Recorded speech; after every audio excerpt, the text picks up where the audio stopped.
you. So we are looking at the impact. What is the impact? What is the impact of childhood trauma on brain development? And we will try to define what trauma is and to look at, how does it then react? How does it interact with the brain to bring about the alteration of the brain development, and what are the consequences, especially on children, and not just on children. The holistically, we'll understand that when trauma ensues from the childhood, it impacts, it's pervasive, meaning it carry on from the childhood up to the old age. However, there are properties of the brain that also, with good mitigation, it can help, to challenge some of these things that happen with a lot of long-term treatment, because there are properties of brain that allows brain to adapt, like what we call about brain neurogenesis, plasticity, and epigenetic mechanism of the brain. All these things, when brought to the fore with an understanding, there's a lot of research, you'll understand, that goes in to the brain. And this elephant in the room called trauma, this is the in thing now with our generation. You will understand the generation we are in. You being there as a counseling psychologist, as a clinical psychologist, as a nurse, or in any area of mental health, you cannot but help to get yourself acquainted with trauma and effective trauma-based approaches, how to deal with trauma. So because this is what is going to happen, you can look at the world. For example, now we are talking about floods in Kenya. That's trauma. There are people that lost their loved one. There are people that lost their properties and all these things. And so that is trauma, and you can see the essence of why then it is good to acquaint ourselves with trauma. I know someone's mic is on. Kamau, you help me how to deal with that. So let's try and define here trauma. And by the way, I have no issue if I know we'll have a time of Q&A, so I'll try and rush. But if you feel you must to ask a question, I think Mr. Isaac will also help me to moderate on that. So what is trauma? So trauma occurs when a child or a youth, and in this case, we better stay with a child here, or a youth experiences an intense event or events that threaten or causes harm to his or her emotional and physical well-being. So these experiences may range from extreme adverse events such as war, terrorism, or natural disasters, like what we are talking about, floods, to more common stressful events such as community, domestic violence, neglect, medical emergencies, physical or sexual abuse. So we are saying traumas, they are experiences that are threatening. They are experiences that causes one to feel helpless. And trauma actually can come in terms of type 1 kind of trauma, type 2 kind of trauma. But I don't want to get to the nitty-gritty of those ones. I just want us to understand from this definition here. You see, someone can go through a trauma that, for example, a natural disaster like what we have gone through, and it's once for quite a long time. But there is someone who goes through something like neglect, say like emotional neglect, and this is not just a one time. This is something that is, spontaneous. It's chronic. So you find that they will have different kind of impact on a child's brain development. So it's good to quantify what you're saying here. So a child does not have to be the direct victim of such an occurrence to be traumatized. Witnessing such an event can also be traumatic. And when I was looking at this definition, I remember to a client, as I was introduced, I'm a counseling psychologist now with my highest level of education as master's, uh, trusting God to engage on PhD. And I remember that, and my day-to-day work is just counseling. That's what I do. So I had one of these clients in my session, and when we were looking back, because as a counselor, always make sure you do assessment during your counseling sessions. And one of those good things to do assessment with is what we call adverse childhood experiences. We call them ACE. And when we are talking about, we're looking back at the source of his pathology that he's bringing to the counseling session. As we were exploring, we came to this issue of trauma. And she told me she grew in one of the slums in Kenya.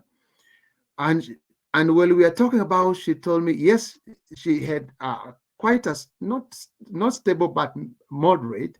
But she remembers the environment that she grew in. It was very traumatic, because she remembered that she remember witnessing a number of people dying or committing suicide.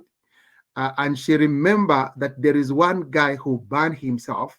And even to today, she can literally like hear the smell of that event. That is what we call vicarious trauma. It didn't happen directly in his family, but it was within the environment. And you can see a child who grows up in such kind of an environment from their childhood, you can imagine the kind of lenses they will start having toward the world. The world will be a hostile place when a child is exposed to dead bodies, to people who are burning themselves, to people who commit suicide, to the hopeless kind of extreme in terms of events. You can see how deep it will be troublesome. And this is the time that the brain of the child is not yet developed, even to a child to understand in terms of even what is this and what is happening, because these are the days of the innocence of a child. So healthy brain development is essential for realizing one's full potential and for overall well-being. We are saying that you can't have health without your brain developing in its ideal way of development, because we are going to understand the brain developed from bottom up. The brain has a way it develops. It doesn't develop in amorphous way. There is a way the brain develops, and I've just given you a hint there. It develops from bottom up. So, and this one doesn't mean that it belongs to any political party when you're talking about bottom up. So yeah, brain developed from bottom up. I know that is a shocker to many. So brain development occurs between the infancy and the age of 5. Some will say 3, but up to 5, and continues at a slow rate through childhood, teens, and early childhood. You can see that the most sensitive age of a child brain development is between what you are saying we may not call 0. I know people may call 0, but I don't want to say 0. I want you to imagine even at the time when the woman knows that she has conceived and she has started the journey of pregnancy. That's why we talked about pregnant women watching on what they eat, watching that they don't abuse things like substances, because these things will have a very pervasive negative impact on the child brain development. So it doesn't just start when the child is born, because they are children, actually they are those children who are coming from the women who are, they were during their pregnant, they were using, something like substances. They may be born even with withdrawal symptoms. So we are saying the most sensitive time of a child brain development is what we are calling infancy and 5 years. Someone says the brain of a child is like a wet cement. And so in this period of time, if it's like when you put your step on a wet cement, that imprint will remain there for a long time, because that is the most sensitive time of the child development. And you can imagine then, children who are exposed then to adverse experiences, like what you're calling child abuse or neglect, the brain development may be interrupted and leading to functional development. Exposure to complex trauma in early childhood lead to structural and functional brain change.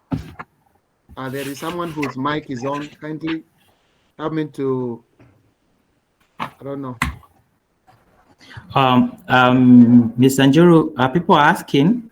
Yes. Are the slides supposed to move, or are they static? They are moving. They need to be moving. I hope I was here.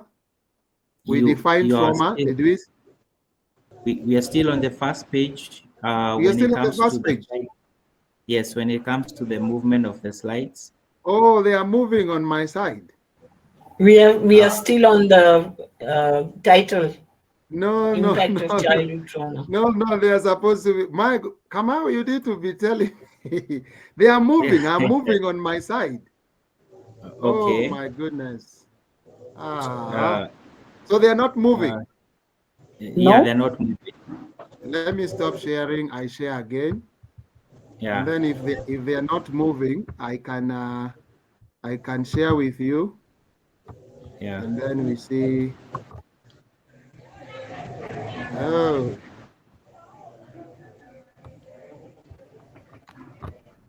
Oh. They should be moving. Okay, try, we see. Let me see.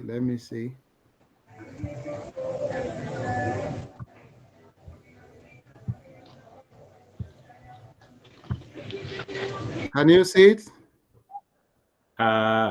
Is it loading? Yeah, it's loading. It's loading. Try to move to the second slide.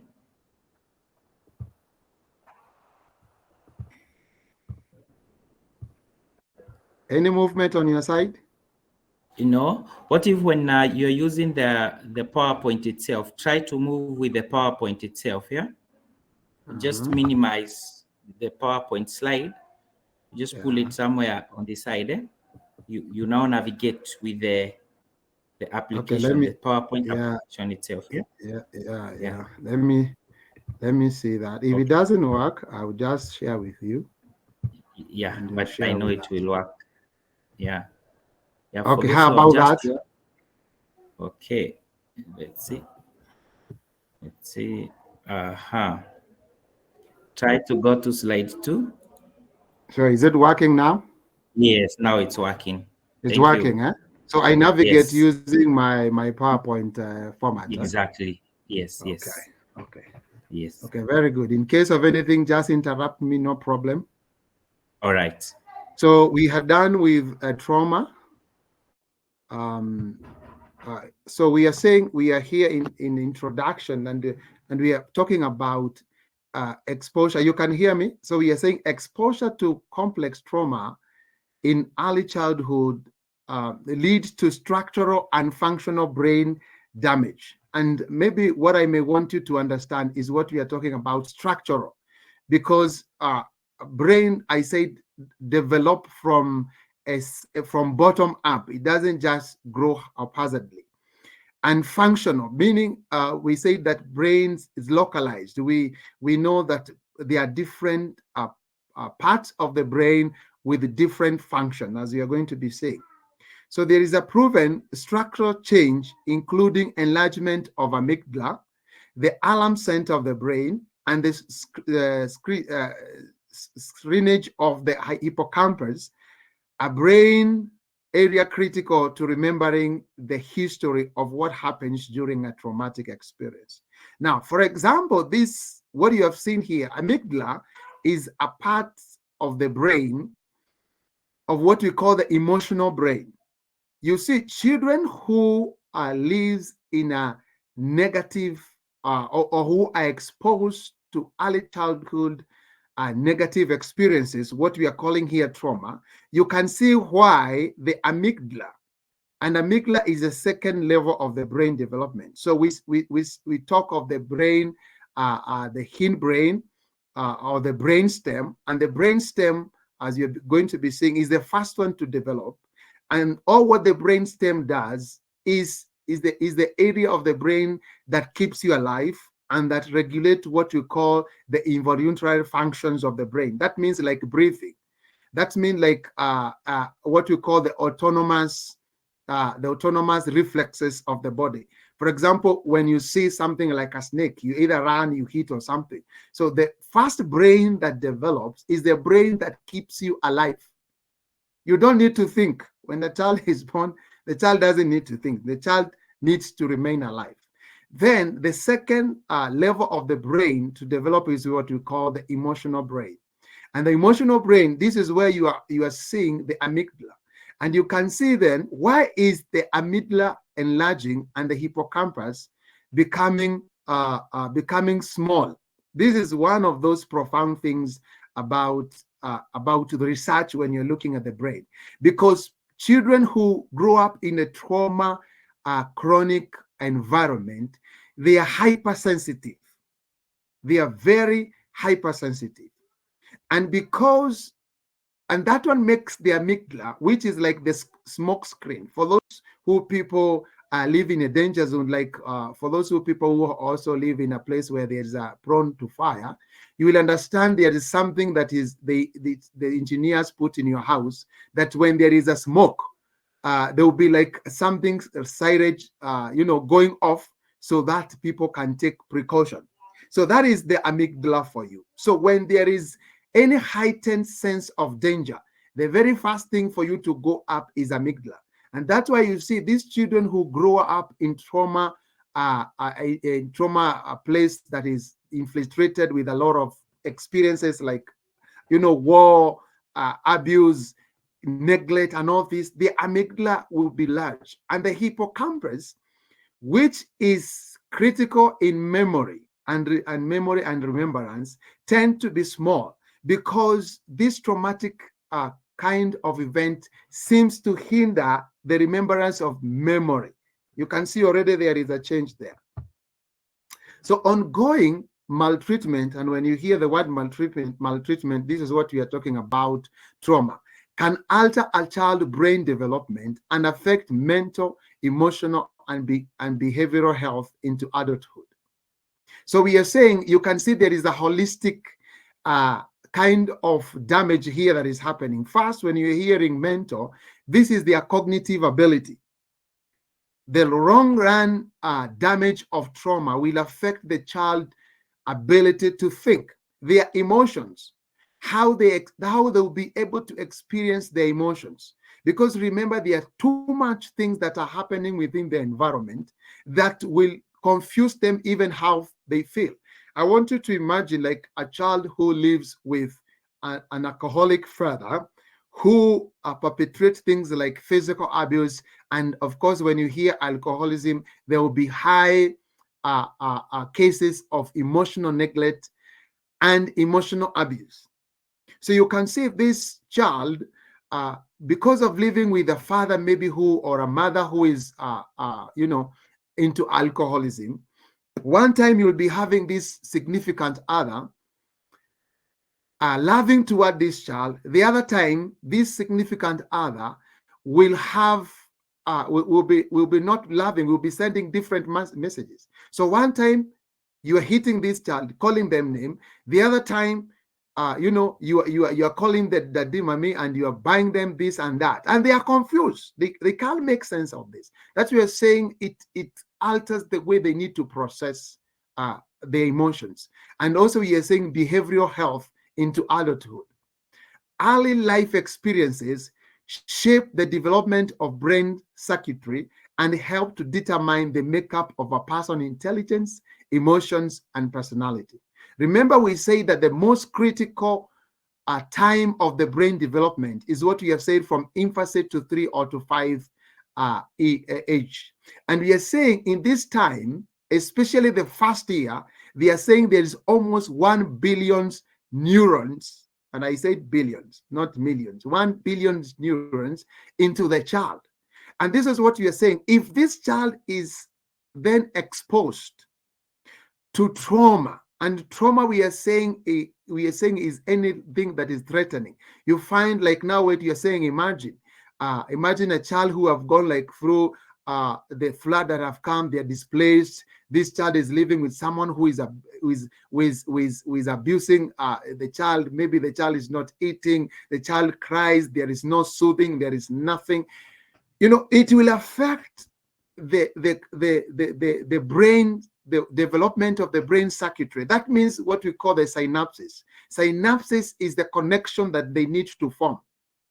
And the first years is when there is a lot of connections that need to form, because after 3 years of the child development, there is what we call pruning. Pruning is that if there are connections that were made and they are not used, then they are pruned. And what we mean by pruning is doing away with it. And that's why you understand most developed nations like China, Russia, and everywhere, they make sure they create a lot of stimulation to children in their early childhood, because this, when they know, this is when the child is making a lot of brain circuitry, and they're introducing a lot of language, a lot of abstract things to the child. You know, like they are giving child toys, different kind of toys, they're exposing the child to different kind of environment. They are creating such a stimulating environment for the child. What they are trying to do is to tap into creation of many synapses, which you see it saying it will determine the child intelligence, emotions, and personality. By the way, you have seen even for those people who, for example, you have 2, 3, or 4 children by God's grace, you will see that you are the last born child to be born. They are able to grow faster in terms of your language. They are able to grow faster in terms of your socialization. Why? Because now they have other children who they are creating a stimulating environment, and now this child is staying in an environment that is stimulating a lot of connection. So when a primary caregiver make impact and children feel safe and nurtured, their developing brain are able to spend more time learning and building essential connection. You see, so for the children who have an environment that is conducive, that is warm, that is nurturing, you see, now their brain goes to form connections that now will enforce their intelligence. But for the children who are living in a traumatic environment, their brain will not go to intelligence and everything. You will see what we are saying here. Amygdala is the one that is going to grow, develop, being large, because of helping them to stay alive. Remember, we say that is a smoke screen. They will be more hypersensitive. So when children feel unsafe or threatened, however, their brain shift into survival mode, making learning particularly difficult.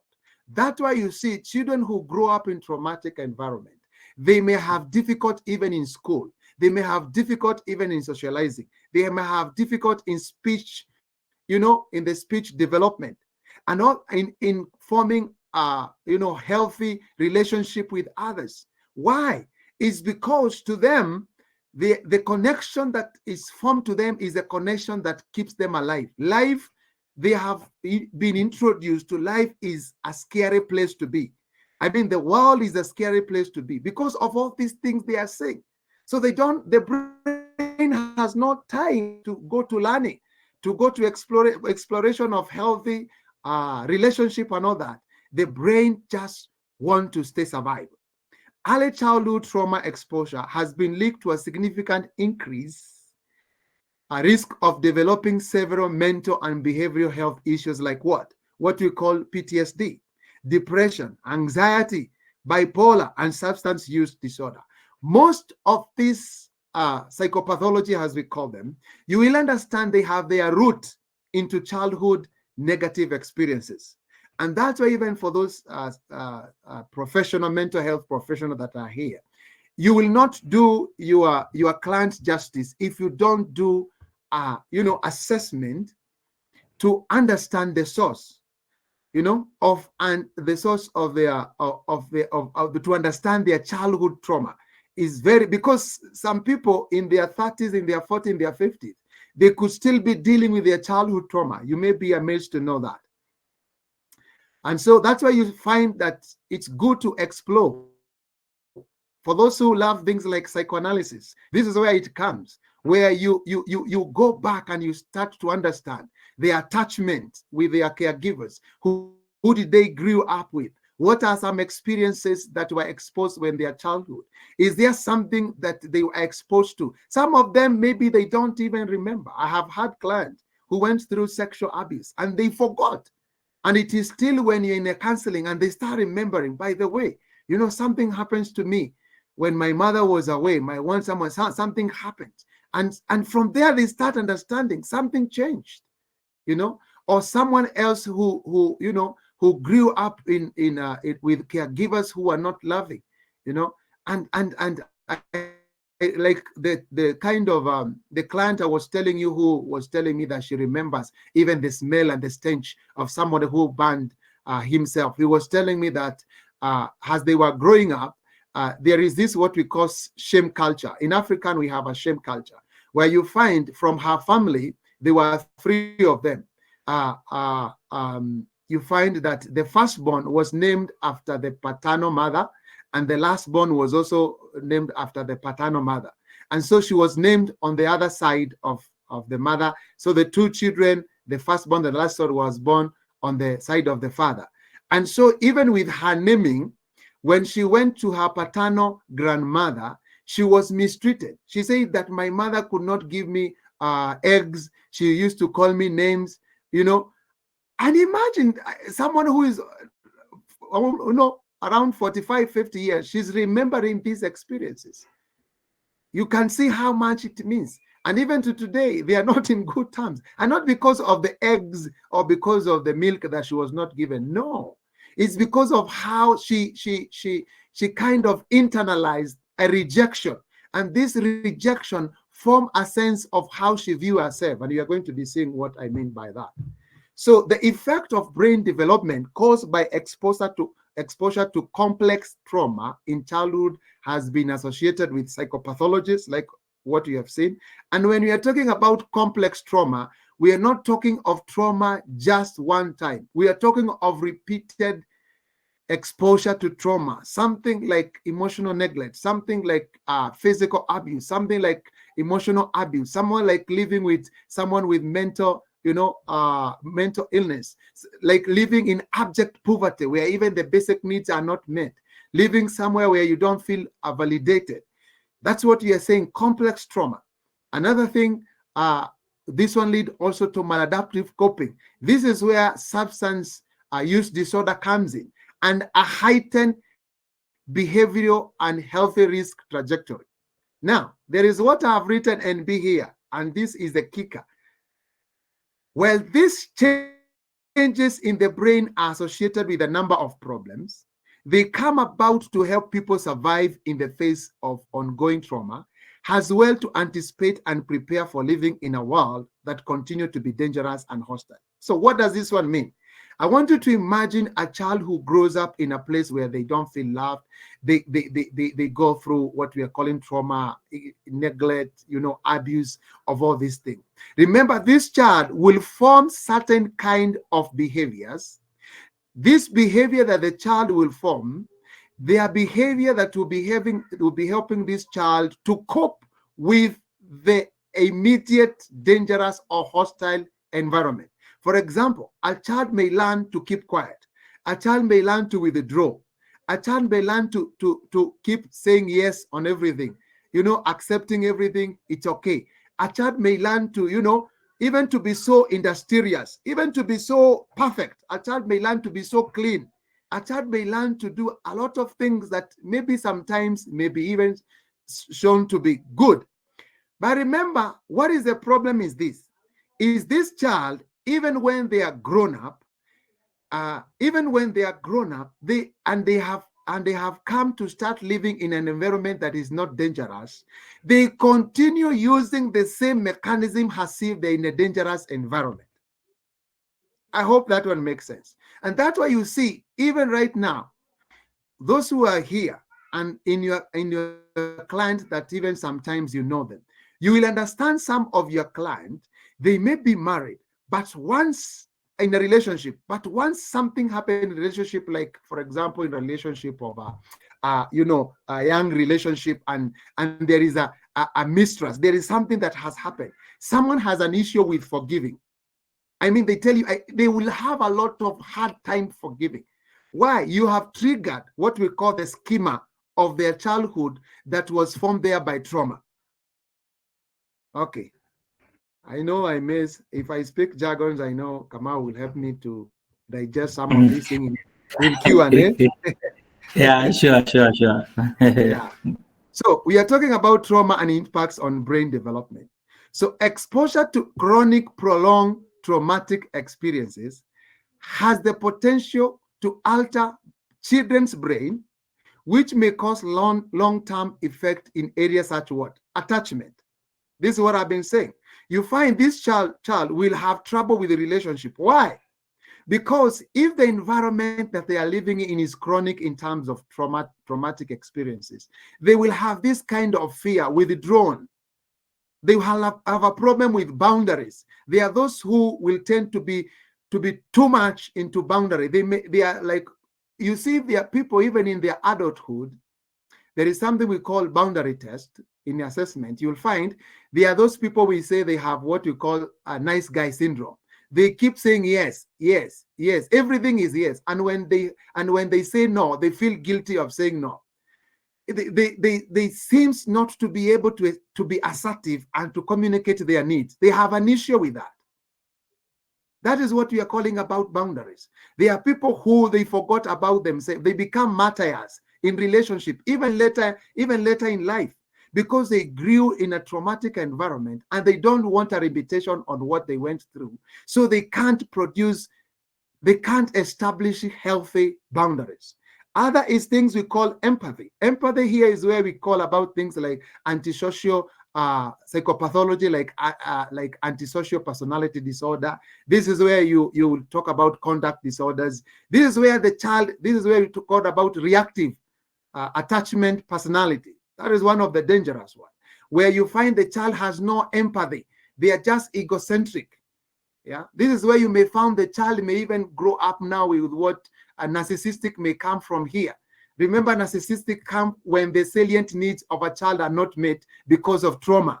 Now it calls about the narcissistic personality to come about. Social isolation.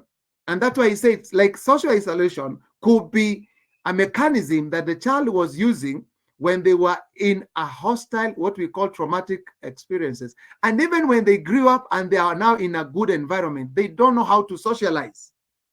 Physical health, impaired sensorimotor development. This is now we are talking about when you're talking about real time in childhood. You find maybe a child will have an issue with what we call gross or finite motor development, coordination problems, increased medical problem. Because remember, one of those things that have been researched widely is that childhood trauma affect negatively the immune of a child. The immune of a child. So you find this child keep getting sick is because of trauma. Emotional regulation. What we are saying here, the child will have difficult identify or labeling feelings and communicating their needs. These are the children who can't know what they are feeling, what they need, what they want. And you see, even for those counselors who we deal with such children, it is quite difficult if you have not trained yourself, especially on the trauma-based intervention. Because some of these children, they may need visual. They may not be able to understand when you say anger, what do you mean? They may want a picture to see an angry person, a sad person, maybe a frustrated person. And from the picture, from the art, they may be able to pick. Some of them, they may not even to identify how they feel, because they have been in an environment that even the emotional development has been so, negatively damaged. Disassociation, altered state of consciousness, amnesia, and impaired memory. This is where you hear things like pathology, like someone will tell you they feel as if they are a different person. We call altered ego. Someone is like a two different or three different in one. They talk about themselves like they are talking about a different person. I want you to imagine someone called James, and when you are with this person, maybe later in life, they're saying when James was young, James used to do this, and they are the one who are called James, but they are talking about James as if he's a different person in there. It's because of trauma. Cognitive abilities, problem with focus, learning, processing new information, language development, planning, and orientation to time and space. Self-concept, this is what I was saying previously. Lack of consistent sense of self, body image issues, low self-esteem, shame and guilt. Children that grows up in a traumatic environment, because of the damage in terms of their brain development, they will always experience this sense of like, they never appreciate the sense of who they are. They will feel like half empty. You know, they will be feeling as if they are not they're not worthy. Their self-worthiness and all that. Behavioral control, difficulty controlling impulses, oppositional behavior, aggression, disrupted sleep, and all those things. Okay. Are we okay, Mr. Kamau? Yes, perfect. I hope We are you're enjoying. perfect. Now, let's change gears here. Let's change gears here to another level. Early experiences, we have said, they affect the development of the brain architecture. You know, there is the way the brain is supposed to grow, which provide the foundation for all future learning, behavior, and health. Just like a weak foundation compromises the quality and the strength of a house, adverse experiences early in life can impair brain architecture with negative effect lasting into childhood. Okay? Are we there?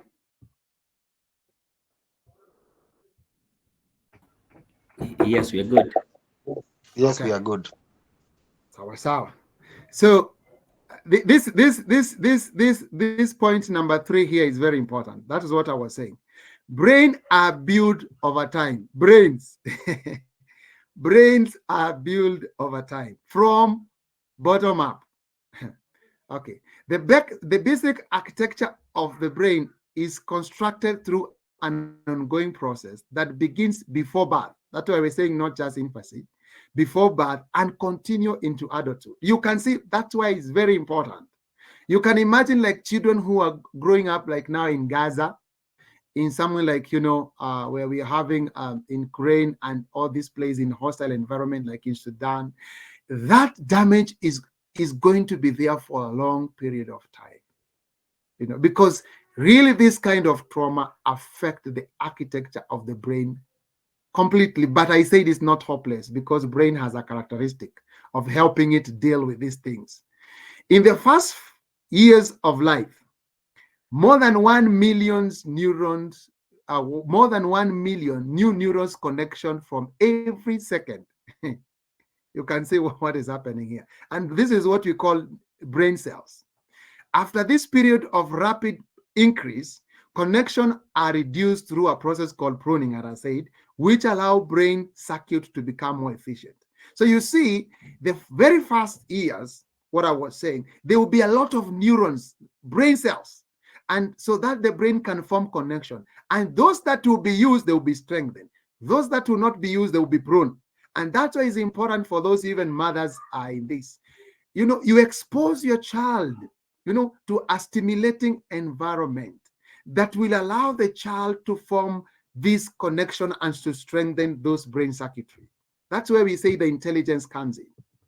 So we say brain architecture is comprised of billions of connections between individual neurons across different areas of the brains.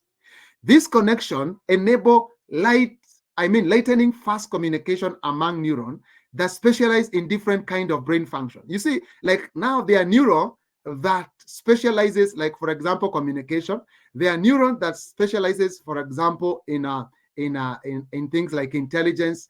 There are those neurons that specialize in things like emotions and everything.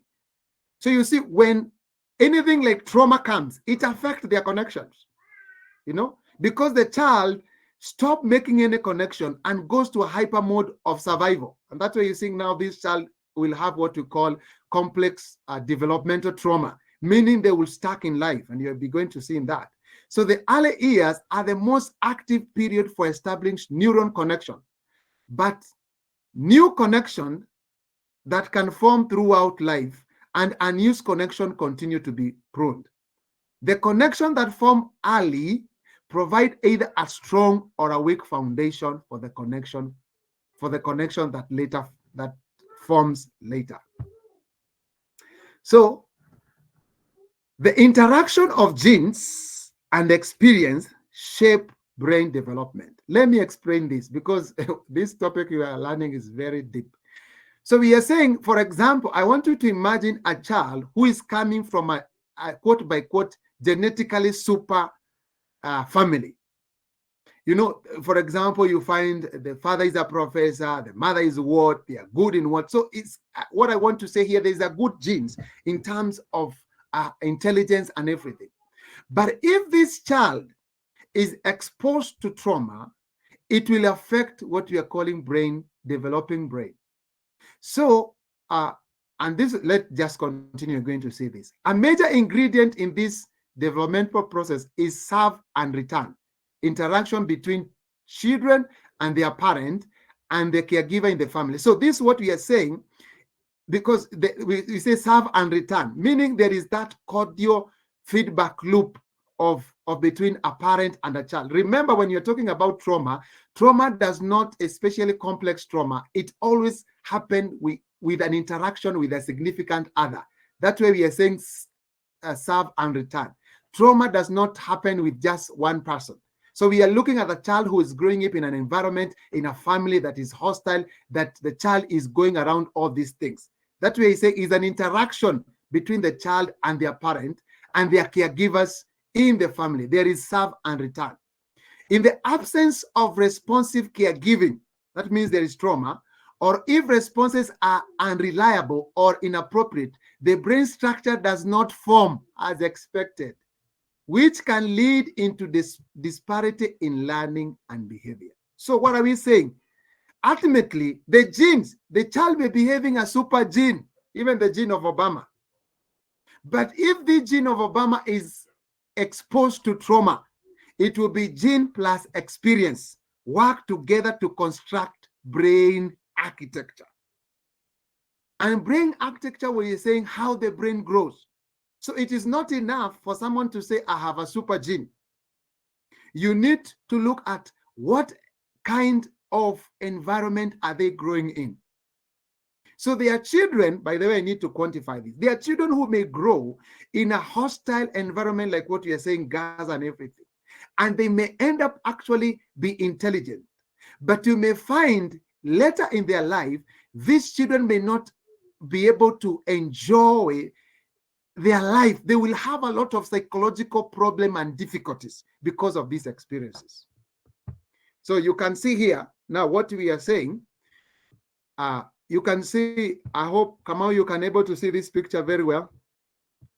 Confirm to me that you can see it. Yeah. So you can see here, we are saying, this is the brain that we say develop fast, okay? The brain, this is primitive brain, okay? So this is the brain that develop fast, the brain that keeps you alive. It's the back of your head. You can see this is the face and this is the back. At the back here, this is what we are saying, this will develop fast. And then we are saying what will develop second, and it's from bottom up. The brain grows from bottom up here. And we are saying the second is the limbic brain, where there is attachment and emotional development. And we are saying the last one to develop is what we call the prefrontal cortex, at the frontal here, what we call the executive high order thinking. And that's why you hear people say that brain develop up from the age of 25 to 27. Now you will understand when trauma happens is that brain, the person will be stuck to emotional brains going downwards. They will have a problem with attachment. They will have a problem with the emotion development. The very thing that these people will be, they will be hypersensitive because this is a brain that now like operating them. even later in life. This is where we talk about development trauma, complex development trauma, because these people have not been able to access the part of the brain, what we call top-down approach. Top-down approach, especially for us counselors, when you have a client in your therapy rooms, when you're saying, for example, you're using cognitive therapy to help them to resolve their difficulties, sometimes you'll tell them to challenge the reality of what they are going through. You use things like cognitive restructuring, cognitive reframing, and you're telling them they're having fear. You are telling them to show you the evidence of fear and everything. That is what we call top-down approach. You are helping them to tap into the executive brain so that they challenge some of fears that are unfounded and some of things. But if someone went through trauma, it will be very hard for them to use top-down approach. And that's why you find people who have gone through trauma, it's very hard for you to use cognitive therapy with them. The most efficient therapy to use them is like what we call the mindfulness. You help them to calm, to relax. You help them to process their thing from a calm environment. Help them the breathing techniques. You help them with art. Help them with things that calms their limbic system. Because remember, this is where the amygdala is. So these people are hypersensitive. Very good. I hope we are making sense. Yes, sir. So the brain is organized in a hierarchical way. Here is the order that the brain develops as child grows, as I said. So the first one to grow is what we call the motor and the sensory input, which is the brainstem. This is just there to keep the child alive. Then we are talking about the attachment, the emotional, the behavior. That is the limbic system. And the last one to develop is what we call the cortical brain, where the thinking, the planning, and the inhibition and the learning comes in. So the brainstem is the primitive part of brain that is responsible for keeping us safe. It is the part of the brain that makes us run away from danger. This is where we call about fight, flight, and freeze, and keep us alive. This is very helpful for a child living in a dangerous environment. Their brain will constantly be on a high alert, ready to keep them safe and to prevent danger. It does its job extremely well. The problem for traumatized children is that when they are transitioned into a safe environment, now you see what I was saying, the primitive brain does not turn off. So the child stays continually in a survival mode.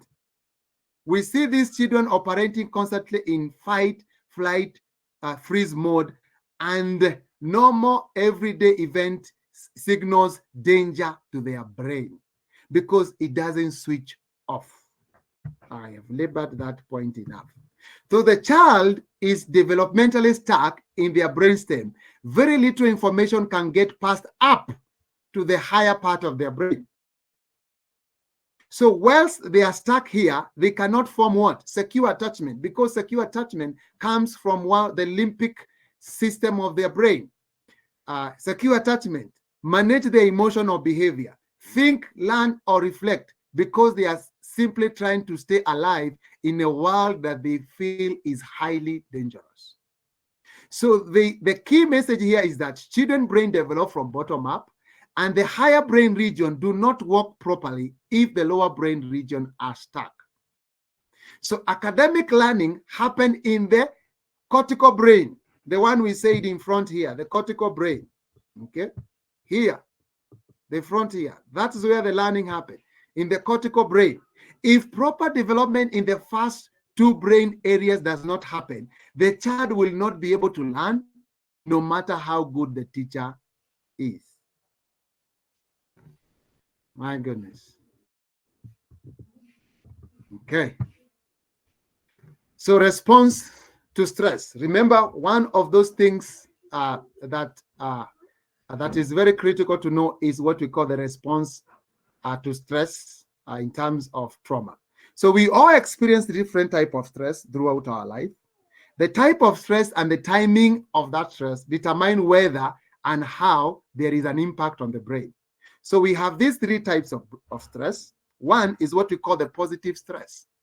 This is a moderate, brief, and generally a normal part of life. Learning to adjust to this type of stress is essential component of a healthy development. You know, there are those positive stress that help you actually to be resilient, and to develop resilient and what we call grit, and just to appreciate life and to make you tap into your own. Like, for example, a child may go to school, fail an exam, help them develop, or someone may lose something, not a loved one, but someone going through things that are not extreme, but they learn how to adapt to that. They are positive stress. But there is what we call tolerable stress. This is a time-limited activation of a stress response that is buffered by relationship with adults who help the child adapt. The brain and other organs will recover. For example, a natural disaster or the death of a loved one. For example, for those who are counselor here, we always talk about psychosocial support. Like now, those who are in Park University, people are told to go, I don't know where, to give psychosocial support for those people who went through flooding. Now, what we are saying, because when a natural disaster happens like this one, if they are people who are loving, people who are supportive, and they go to support these people, the children who are there, they will be able to tolerate this stress. And that's why it's dangerous for a child who goes through kind of a trauma and there is no psychosocial support for these children. It will be becoming overwhelming for them. For example, when someone loses their loved one, their children lose their sister, their brother, their parents, when that one happens, you need someone who will be there to help you process these things, to understand this. That is what we call tolerable stress. It's a time limited, okay, and it is buffered. So the counselors, the family, the government, and the well-wishers, those are the ones who are helping to buffer. They're helping the people who are going through this to buffer against this trauma, and so they'll be able to navigate it. But the worst is what we are calling toxic stress. So toxic stress include strong, frequent, and prolonged activation of the body stress response, which we call HPA, access. I'll not go that one deep. System, for example, chronic neglect. A child who grows in an environment where they are made to feel they are stupid, they are not worthy, they don't mean anything, they are beaten for keeping quiet, they are beaten for talking. They grew up in a place where they are made to feel, they just mean nothing. That is so chronic, because that child will now develop what we are saying, the psychopathology. So ACE and toxic stress across the lifespan. So the impact of toxic stress, historic trauma, like what we are talking about, Gaza and everywhere. Adverse childhood experiences are intergenerational and can have major impact across the health and the life trajectory. Now, you will understand, traumatized people traumatize others. Because trauma, by the way, when it is not mitigated, it embeds itself into the genes. Because remember, trauma has the ability to change the genetic compositions of your body, just the way we are saying about the brain. So that's why you find, for those people who, for example, most of the people who are in their 40s and around there, you will find your grandfather most probably was in Mau Mau. And so if your grandfather was in Mau Mau, it means that your father was brought up by an absentee father, or your father was brought up by a father who was exposed either to this, what we are calling trauma. And you will find that now your father, especially you as a son, he didn't know how to live with you as a man. This is what you are calling intergenerational. It is, and by the way, we don't know. These things we don't know, because psychology has just come. This is when we are getting to understand what befell us and what is happening. This trauma is very intergenerational. You find there are people who don't know how to receive love. There are people who don't know how to be okay being in a working environment. They're always expecting something worse to happen. When things are going too good, they have this thing of a philosophy like something bad will happen, because this is how we have learned growing up. So what we often see in stress behavior is a result of historic trauma, or how the brain was conditioned early in life, what I was calling the schema. the core response pattern. Have you ever seen someone, even in their adulthood, respond so aggressively until you see it is not commensurate with what they are going through? You need to look deep there. So the response pattern and the pattern of trauma are often repeated generation to generation. Okay. So this is what we are saying here: toxic stress and the impact. When you look down here, now adverse childhood trauma, you can see when this one happened, it will affect the socio, emotional, and cognitive impairment of that child. Then what will happen for the child to adopt? The child will adopt healthy risk behaviors. This is where we are talking about things like substance, drug abuse, and everything. So most of the people who you will find that that are even into substance abuse, because I've worked in rehab for over 2 years, you will understand they will have a lot of what we call the S, and you'll find now all this time they are trying to deal with what they went through as a child because of the trauma. So they are adapting this kind of addiction to deal with what happens to them. So what will happen? It will cause disability. This is where the addiction will come. The marriages will start, what we call global burden of disease. These people, they will not be able to go to work. They will have diseases like what comes with addiction and all those things, social problems, isolation, and all these things. So what does that one lead? Is early death. So you can see here, the bottom line here is childhood trauma.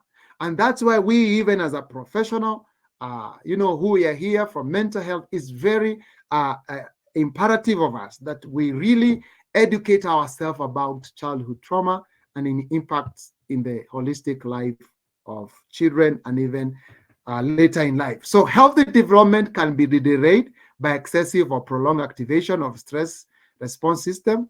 In the extreme, such as in case of severe chronic abuse, especially during early sensitive period of brain development, the regions of the brain involved in fear, anxiety, and impulsive response may overproduce neural connections. So you see, the brain is producing neural connections that are related to fear, anxiety, and impulses.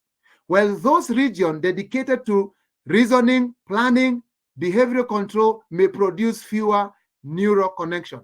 I hope this one makes a lot of sense now. So you see, because of trauma, there will be more neural connection about fear, about anxiety, about impulses, than neural connection that deal with reasoning. And that's why sometimes you see some people, they are in their 50s and 60s, and you talk with them, you hear as if they are a child. That's what we say. Chronologically, they are mature, they are grown up, they are 60, but developmentally, they are in their 18 years. They are stuck. So extreme exposure to toxic stress can change stress system so that it responds at a lower threshold to events that might not be stressful. So it means they are agitated quickly. So extreme exposure to toxic can change the stress so that it responds at a lower threshold. Umekosea mtu tu kidogo. That is enough threshold to event that not be stressful to others. And therefore, the stress system activates more frequently and for longer period than is necessary. Most children that went through trauma, they have difficulty with what we call self-soothing behavior. Once they get agitated, they are not able to go back to their base very easily. This wear and tear increases the risk of stress-related physical and mental illness later in life. We are about to finish. So when a child grows up in an environment where there is abuse and neglect, their brain will be shaped by those experiences. The brain changes may not lead to an immediate mental health problem. Rather, they may help the child survive in that adverse environment. That's why we said, but later it become maladaptive. However, the same changes may make a child more vulnerable to developing mental health problem in future everyday environment. The unseen link between childhood trauma and later mental health problem is what we call latent vulnerability. So children who grow up within a traumatic environment and it damaged their brain development, they are carrying what we are calling latent vulnerability. So what are some of the behavior here? We may look just a few. You may find children who are struggling to pay attention to other things, like it making harder for them to learn, as we said, and develop other important skills. They may have an increased intensity into interaction with others, okay? Reduce ability to regulate emotion that we have said, finding everyday challenge and stressful event hard to manage than their peers, and increase reactivities to social rejection, withdrawing or feeling anxious even in safe environment, reducing opportunity to learn new things and build relationship, and an increased risk of symptoms of anxiety and depression. So I know in this one I have not given you the intervention because I said there is so many parts we can look about trauma and the brain development. I just wanted to stress more on the brain development. Maybe in our subsequent, we may look at what are some of the interventions. I just mentioned like something mindfulness that you may use to help the children that are going through traumatic environment. So thank you so much for listening. I want to open this now to give it back so that we may have a time of Q&A. Asante Sane, back to you, Kamau. Wow, thank you so much. That was fantastic. I've learned a lot. Thank you so much. That's amazing. And so I'll take this opportunity. Yeah, I can see many people are echoing. They've really appreciated what you've done. I'll just give this opportunity to superb. Doris says superb presentation. For those who came late, our facilitator is called Maurifixten Kamau Joro. I'm so proud to say that name because it really gave me a lot of problems here. He's Kamau Joro. He's a counseling psychologist. He's a master's. And I give this chance to a person who has a question, a comment. Eric, they're just echoing and saying thank you. Josephine Wanjiko has raised her hand up. Go ahead and mute yourself and ask a question. Wonderful presentation by Victor Durucci. Okay, go ahead. Good evening, everyone. Good evening. Good evening. Okay, I would say I'm humbled. It was a very insightful presentation. Okay, I would say I'm a counselor. Yeah. I can attest of the presentation because I've worked with children who have gone through trauma for the last 14 years. I think all the presentation and I would say the brain architecture, it tells more of what, when you sit and observe, you see how they are. It brings out even their characteristics of what and how far trauma has really affected them. What I would say was much more, I would say, when you shared and said that a child can be very intelligent, even if they have grown in the war zone or in trauma environment, and then at later stage, they get affected. That one is worrying, knowing that I've had several kids I've seen very intelligent and they want to do the super courses, but I know because we've done most of the counseling bit, that is one area maybe I would say I would really like to help them because we've done trauma care, trauma healing for them, and they really were able to talk so much about their experience. But when you just invite them in the normal counseling session, at times they are not able to share because they are in fear. They have thought like they are being investigated, but seeing them now, how they share an experience and they learn from one another, they really talk much. So I would say and echo the wise and the time you have taken to share your wisdom with others. So it's very impactful for me, and I'll root for you. Thank you. Asante Okay. sana. Thank you so much, Josephine. Oh, thank you so much. Who else? Is there any other person with a question, with a comment? Munira? Yes, I do. Munira? Yes, Munira, then Clement. Beautiful presentation. Very well researched. I really enjoyed it. It was very, very thorough. Now, I'm talking about neuroplasticity. There's a lot of research these days on neuroplasticity. And because the brain is very adaptable or malleable, and you can change that brain. There are lots of conferences on neuroplasticity. Now I do EMDR, and it's and EMDR is such an important tool to help them process the trauma, to re-experience and to process the trauma and to reintegrate that trauma. And these clients, they learn self-soothing or positive self-talk, and all those tools. Now I wanted to ask you, do you have any ACE assessment tool for ACE? Yeah. There is the ACE by Dr. Felitti. If you check actually online, you will find it. But there is Felitti, Dr. Felitti. Actually, it has 10. You just write it ACE assessment tool PDF.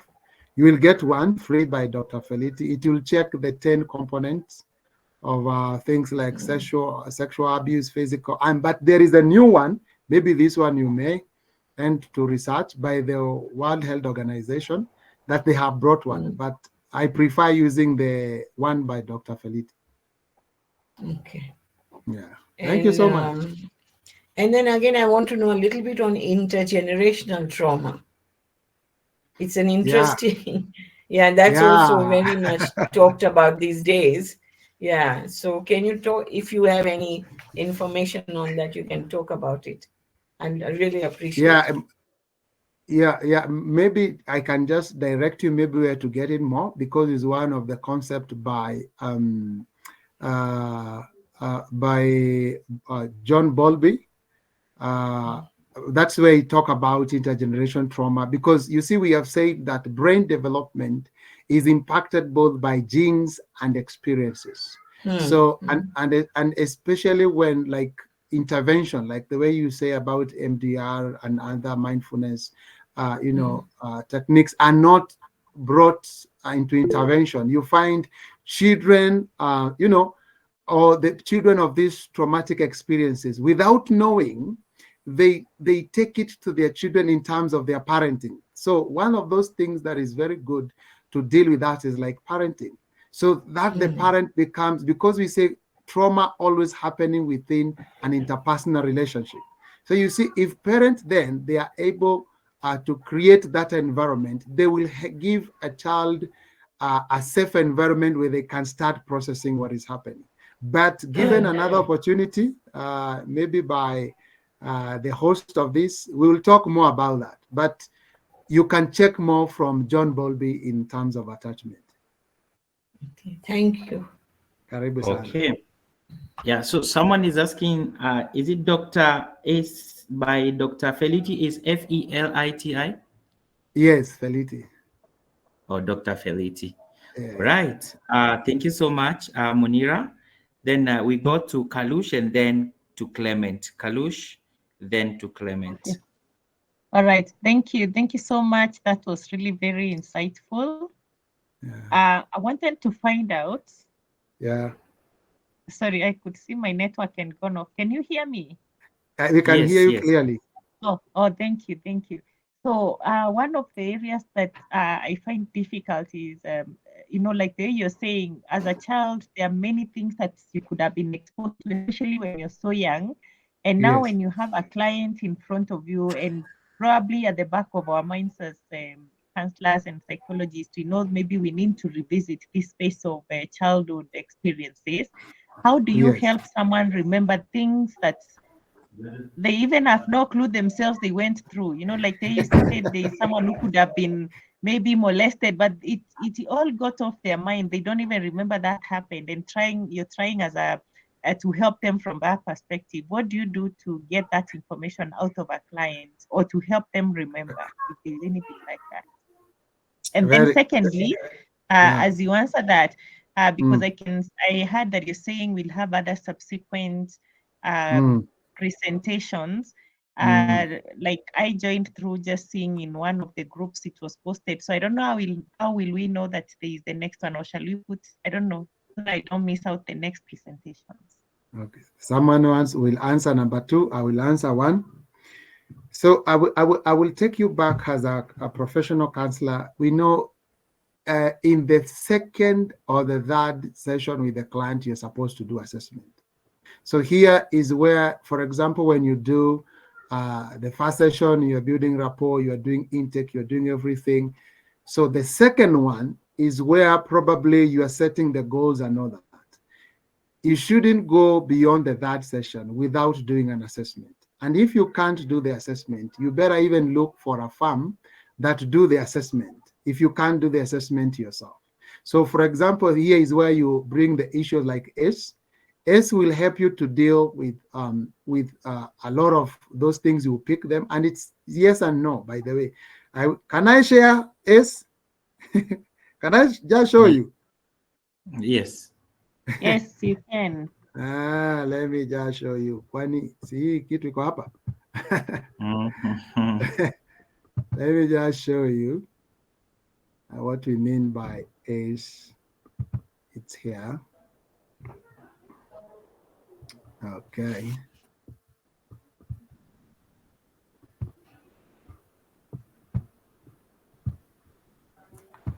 So here you go. So you see this is ACE. You can see there. So adult childhood experience questionnaire for adults. Remember, you're doing adults. And you can see here, below is a list of 10 categories of ACE. From the list below, please place a check next to the ACE category that you have experienced period to your 18th birthday. Then please add up the number of categories for ACE you have experienced and put the total number at the bottom. So you can see, like number 1 here, you're talking about, did you feel that you didn't have enough to eat, had to wear dirty clothes, or had no one to protect or take care of you? Yes or no? Nothing more.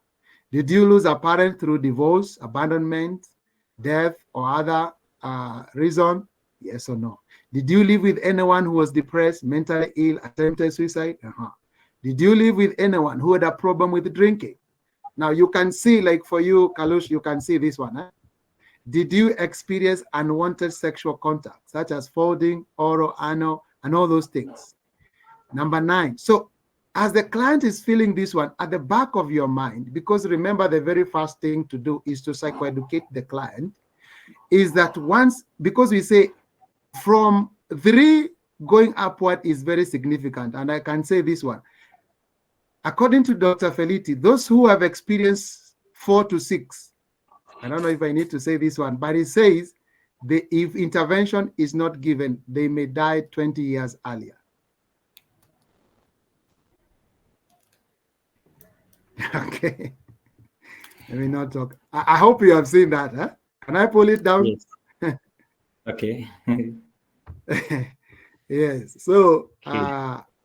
so that is what we are talking about, the assessment. So when you do the assessment, it will help you to pick it from, you can do other assessment like loss and grief, like you can do like also what we call the trauma appraisal, trauma assessment.